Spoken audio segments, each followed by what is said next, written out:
Welcome sa Dries TV. Kung interesado ka sa ganitong news, huwag kalimutang isubscribe ang ating YouTube channel. Maraming salamat! So, ayun, welcome back again sa ating YouTube channel mga kakimpaw, and sa update natin ito, ang pag-uusapan natin ay tungkol sa mga importanteng ganap kina Kim and syempre kay Paolo Abilino. Pero bago po ang lahat, maraming salamat sa inyong patuloy na pagsuporta at pagsubaybay sa mga daily update natin. Kaya naman bilang pasasalamat, narito po ang mga napili kong komento patungkol yan sa naging previous update. Unang komento mula po ito kay Ginang Maria Rotman. Sabi niya dito, "Hello Ders, meron lang akong gustong itanong about sa teleserye of Alibay kasi nakatira ako dito sa Denmark. Gusto kong malaman kung ipapalabas din dito sa Denmark kasi may primetime video ako sa TV ko. Chine-check up ko kung nasa primetime video yung Alibay. Wala pa rin akong makita. Gusto kong malaman kung abot ba dito sa Denmark. Please give me an information. Thank you." So maraming salamat po sa komento, Ginang Maria Ratman. And shoutout po sa inyo dyan sa Denmark. So hindi nyo pa po yun makikita sa ngayon dahil hindi pa naman po ito ipinapalabas. Okay? So nabalitaan ko na by November pa ito ipapalabas kasi syempre magkakaroon pa po yan ng pa-presscon. Marami pa po ang process, no, bago po ito ipalabas.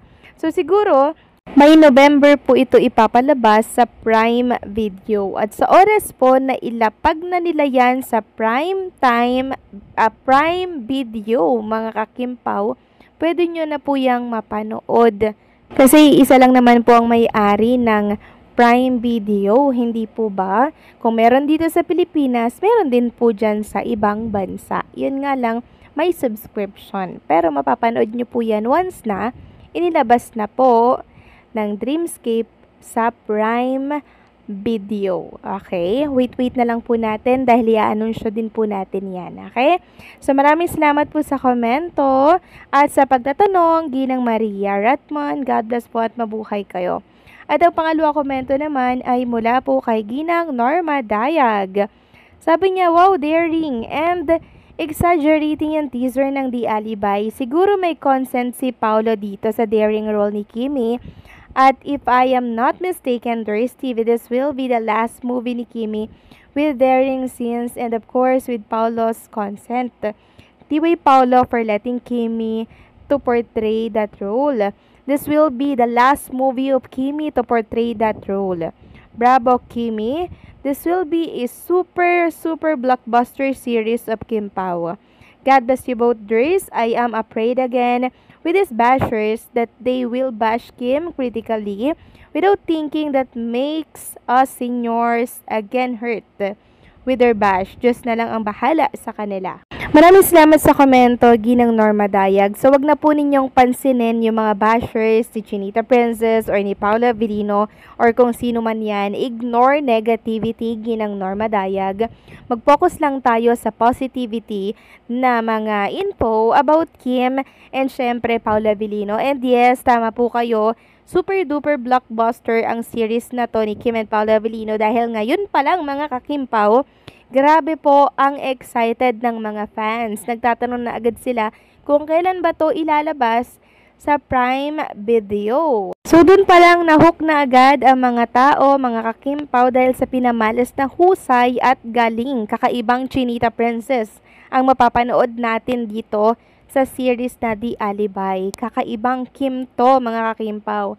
Ngayon niya lang ito ginawa sa buong tanang buhay niya. Kaya abangan natin yan, mga kakimpaw, okay? So maraming salamat sa komento po ninyo. God bless and mabuhay kayo. So eto na, pag-usapan na natin yung mga balita na dapat nyong malaman sa gabing ito.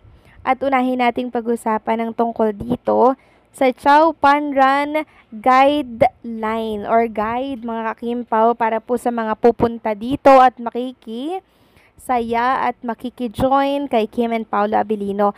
So naglabas po ang Chowking PH ng pinakang runner's guide nila. Sabi nga dito, ready set Chow, only a few days to go before the first ever Chow Panran 2025.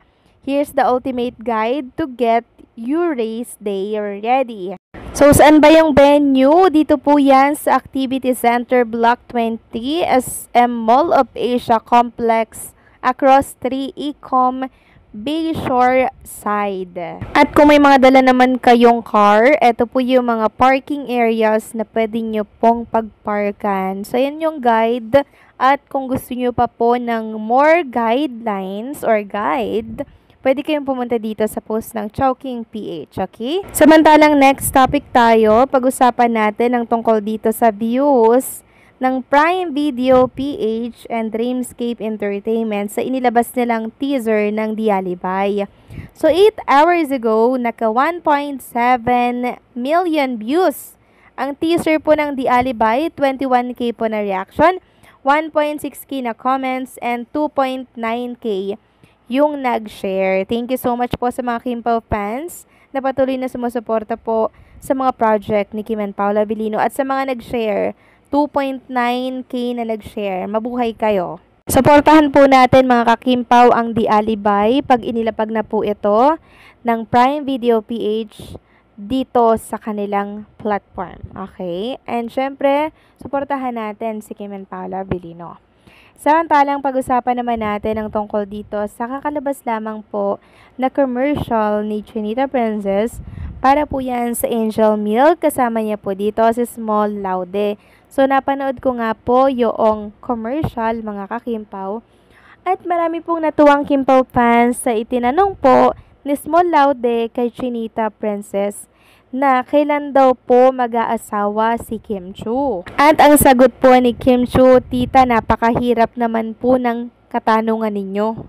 So yun po yung sagot ni Kim Chiu. Ayaw niya pa po mga ka-Kim Pao na sagutin ito in public, syempre. At kung may makakaalaman po ng balak nilang kasalan na yan, silang dalawa lamang po ni Paula Abilino yun, mga ka-Kim Pao. Alam naman natin kung gaano ka-private si Kim and Paulo Abilino, syempre. Ang ganda po kasi naipasok pa sa commercial na to yung tanong po ni Small Laude na, Kim, kailan ka mag-aasawa? Kasi maging sila, alam po nila at ramdam nila na nagkakaedad na po si Kim Chiu, pero eto, at wala pa rin pong asawa. So, eto na yung sign para syempre, maghanda na po sila para po sa magiging future nila ni Paula Abilino. So, maging ang Angel Milk, nagpaparamdam kung kailan daw mag-aasawa si Kim Chiu. Nakaplano na yan, pero syempre, silang dalawa lang po ang nakakaalam kung kailan po yan gagawin at isa sa katuparan po ni Kim and Paula Abilino. Tayo ay nagmamatyag lang naman po sa mga kilos nila and syempre, sa mga magiging desisyon nila dito. 'Di ba? So, anong say niyo dito mga ka-Kim Pao? Please comment down below.